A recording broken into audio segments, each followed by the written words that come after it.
This video is about AASimilarity, and it's found in your text in section 7-4.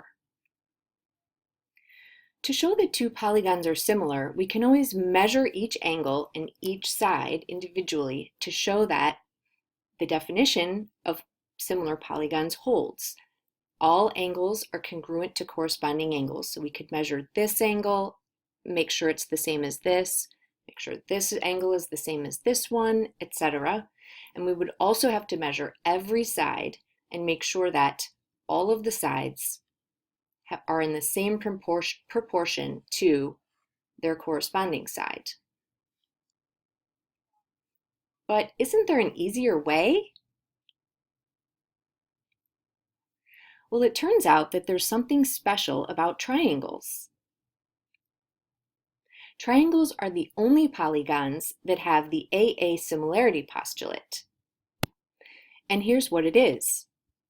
If two angles of one triangle are congruent to two angles of another triangle, so let's mark those congruencies.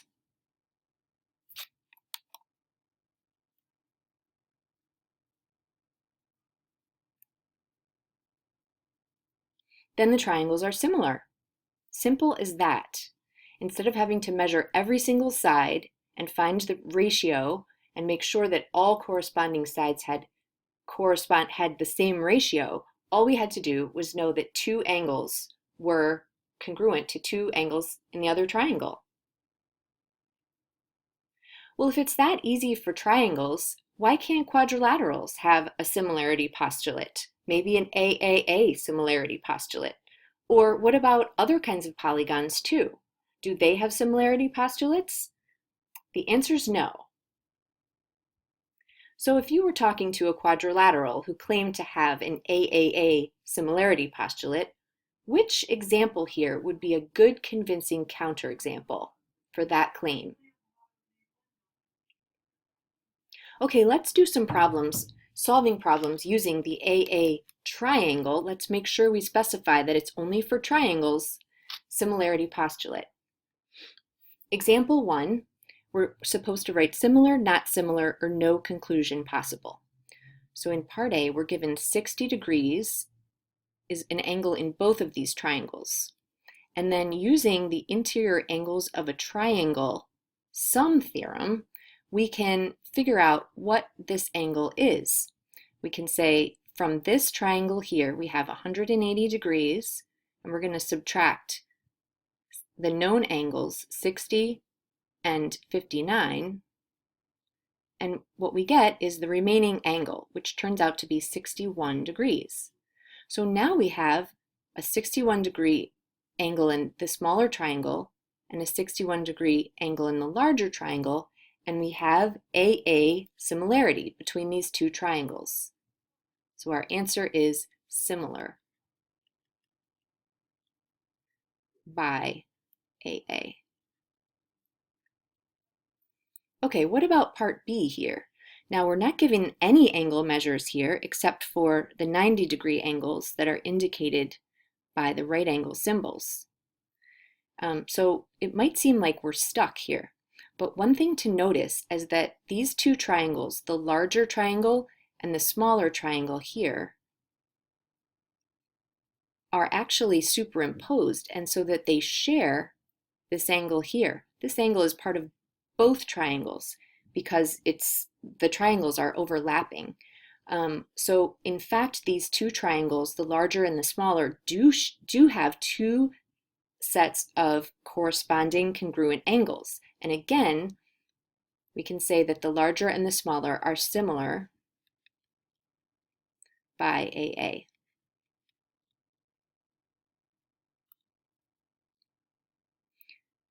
Okay, you try this. Write similar, not similar, or no conclusion possible for the following sets of triangles. Example 2, we're asked to find the values of x and y. Now, in this diagram, we're given a set of parallel lines, but we're not given any angle measures. So how can we use these parallel lines to find out whether we have similar triangles? Well, I see that this side here forms a transversal for the parallel lines. so that I have a pair of corresponding angles.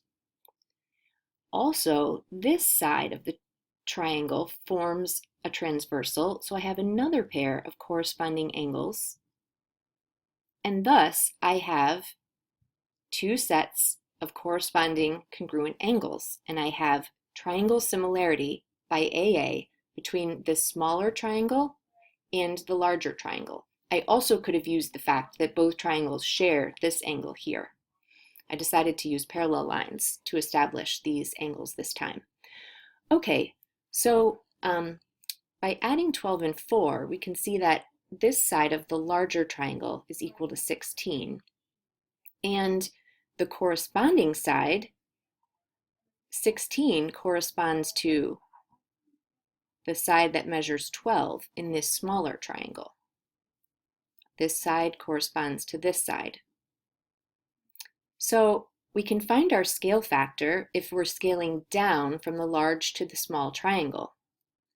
The scale factor, scaling down, is going to be less than 1. So 12 over 16, which is equal to 3/4. Okay, now we're ready to scale down the side that corresponds to x. The side that corresponds to x is this side here because it's between the double marked angle and the single marked angle. X is also between the double marked angle and the single marked angle. So 12 is going to correspond to x.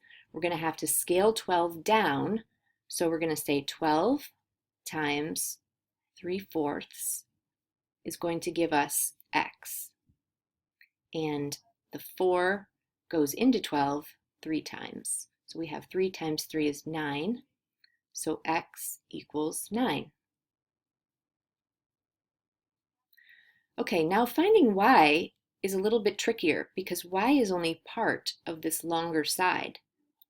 So first we're going to have to find out what this long side measures, and then we'll be able to subtract 15, this part, to get what's left over, which is y. Okay, so what side corresponds to this long side? Well, we have this side in the smaller triangle, which measures 15. So this time we're going to have to scale the 15 up. We're going to have to make this 15 into a bigger number so that it can be the measure of the larger triangle's corresponding side. So I'm going to take 15 and scale it up by using the reciprocal of the scale factor, which is 4/3. 3 goes into 15 5 times. I have 5 times 4 is 20. So the question mark side, we now know, measures 20 units. Again, we're looking for y, so we're going to have to take the whole minus the part. So 20 minus the part, which is 15, equals the remaining part, which is y. So 20 minus 15 is 5. We have 5 equals y. You try one. Find the values of x and y in this example. Okay, finally, let's try one more example. This time we're given that ABCD is a parallelogram. I'm going to mark those parallel sides, and I'm going to tell you a property of parallelograms that we haven't yet proved in class, but which you can prove given what you know about triangle congruency theorems. But the property that I want to tell you about is that opposite sides of parallelograms have the same measure. So in other words, this side must be congruent to this entire side. There's my parallel marking. I'm going to put a congruency marking referring to this entire side here. Okay, so I can write down the fact that 8 must be equal to this entire side, which is x plus y. Now, I've written that down knowing about this property of parallelograms, but that still doesn't get me very far to knowing what x and y are. So let's look more at this diagram. I have a pair of vertical angles here, so I do have an angle congruency between this small triangle and this larger triangle here. I also have that there's a set of parallel lines which are cut by this transversal here. So I have alternate interior angles are congruent. I have AA congruent to AA, so I have triangle similarity between the smaller triangle and this larger triangle. Now, since these triangles are kind of twisted around from each other, it might be a little hard to figure out which side corresponds to which side. So it might be helpful for us to mark the third angle here, the obtuse angle, maybe with a slash like that. And now we can say, okay, X is in between the single congruency marking and the slashed obtuse angle. Y is in between the single congruency marking and the slashed obtuse angle. So X in the smaller triangle corresponds to Y in the larger triangle. Okay, but we still don't know what the scale factor is between these two triangles. So let's find another pair of corresponding sides. 6 is in between the double marked angle and the slash marked angle. 18 is in between the double marked angle and the slash marked angle.